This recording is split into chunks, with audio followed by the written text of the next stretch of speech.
ஆண்டவராகிய இயேசு கிறிஸ்துவின் நாமத்தில் காலை வாழ்த்துக்கள். இன்றைய மன்னா, நல்ல மனுஷனுடைய நடைகள் கர்த்தரால் உறுதிப்படும், அவனுடைய வழியின் மேல் கர்த்தர் பிரியமாயிருக்கிறார். சங்கீதம் 37 வசனம் 23. பாருங்க, இன்றைக்கு எதன் மேலே கர்த்தர் பிரியமாயிருக்கிறாரா? இன்றைய நாளில் நல்ல மனுஷனுடைய நடைகள் கர்த்தரால் உறுதிப்படும், அவனுடைய வழியின் மேல் அவர் பிரியமாயிருக்கிறாராம். நல்ல மனுஷனுடைய வழிகளில் அவர் பிரியமாயிருக்கிறார்.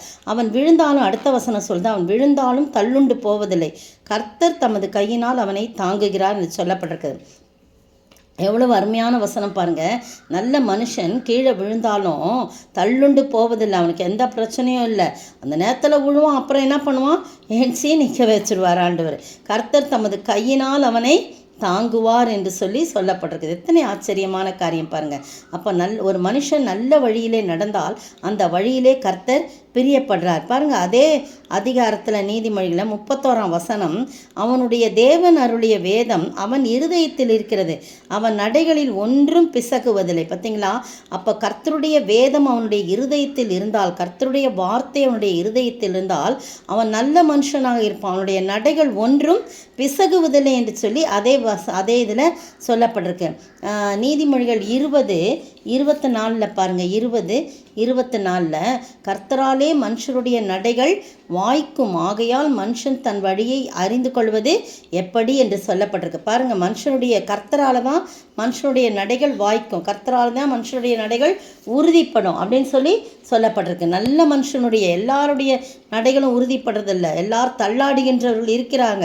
ஆனால் நம்மளுடைய நல்ல மனுஷனுடைய நடைகள் உறுதிப்படும். நம்மை நாமே ஆராய்ந்து நம்முடைய நடைகள் உறுதிப்பட்டிருக்கிறதா அல்லது தள்ளாடுகின்றதாய் காணப்படுகிறதா, நம்முடைய நடைகள் எப்படிப்பட்டதாய் இருக்குன்னு சொல்லி பார்க்கும்போது கர்த்தர் நிச்சயமாய் நம்மை ஆசீர்வதிக்க வல்லவராயிருக்கிறார், அதில் பிரியப்படுகிறார்க்கா. ஏசாயால 59 அதிகாரத்தில் பாருங்கள்.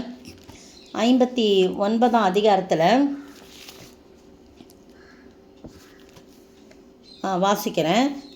அவர்கள் கால்கள் 7 வசனம், அவர்கள் கால்கள் பொல்லாப்பு செய்ய ஓடி குற்றமில்லாத இரத்தத்தை சிந்த தீவிரிக்கிறது, அவர்கள் நினைவுகள் அக்கிரம நினைவுகள், பாழ்கடிப்பும் அழியும் அவர்கள் வழிகள் இருக்குது. அப்போ அக்கிரமக்காரர்கள், நீதி செய்யாதவர்கள், துன்மார்க்கர்கள், நல்ல மனுஷர்கள் அல்ல, அவர்கள் கெட்ட மனுஷர்கள். அவருடைய நடைகள் எப்படி இருக்கான்?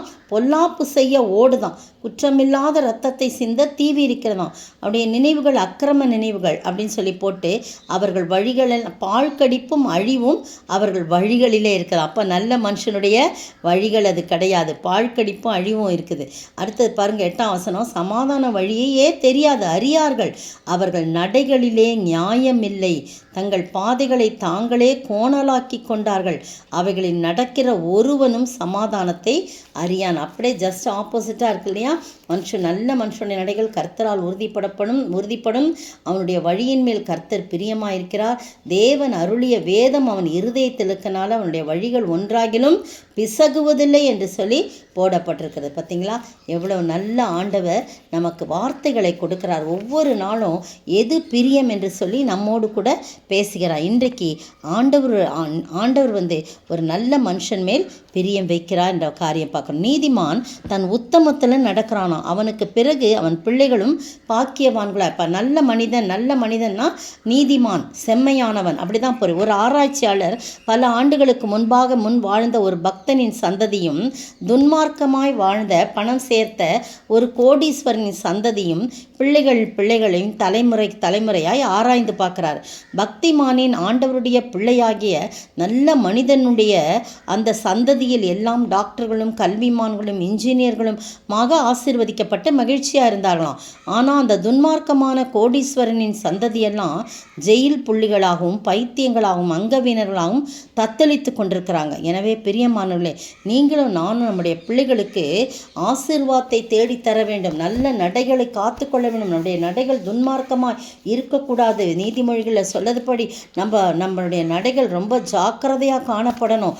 அப்படிப்பட்ட மனுஷனுடைய நடைகள் தான் நல்ல நடைகள் தான் இருக்கணும். இப்போ ஏசாயால சொல்லப்படும்படி அவருடைய கால்கள் பொல்லாப்புக்கு செய்ய ஓடி குற்றமில்லாத இரத்தத்தை ரத்தத்தை சிந்த தீவி இருக்கிறது. அப்படிலாம் அக்கிரமாக இருந்தோம்னா நம்முடைய பிள்ளைகளுக்கு நம்ம சாபத்தை தேடித்தருகளாக இருக்கிறோம். எனவே பிரியமானவர்களே, நீங்களும் நானும் கர்த்தர் நம் வழியில் பிரியமாக இருக்கிறாரா என்று யோசித்து பார்த்து, நல்ல மனுஷனுடைய நடைகள் எப்படி கர்த்தர் பிரியமாக இருக்கிறார், அதுபோல் நம்முடைய நடைகளில் நம்முடைய வழிகளில் அவர் பிரியமாக இருக்க கர்த்தருடைய வேதத்தை இருதயத்தில் வைத்துக் கொள்வோம்.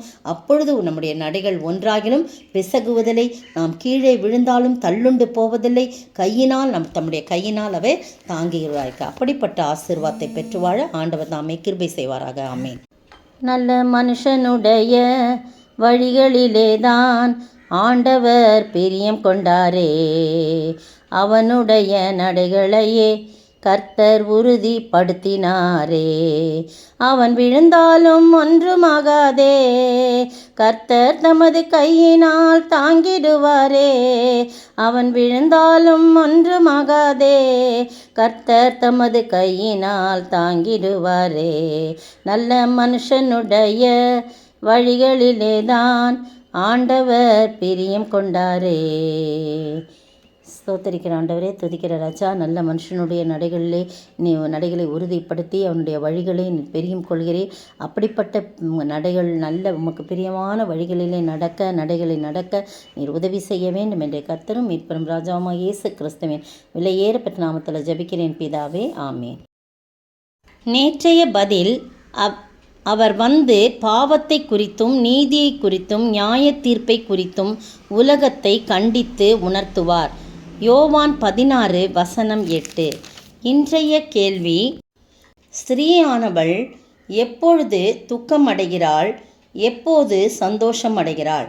ஸ்திரீயானவள் எப்பொழுது துக்கமடைகிறாள், எப்பொழுது சந்தோஷமடைகிறாள்?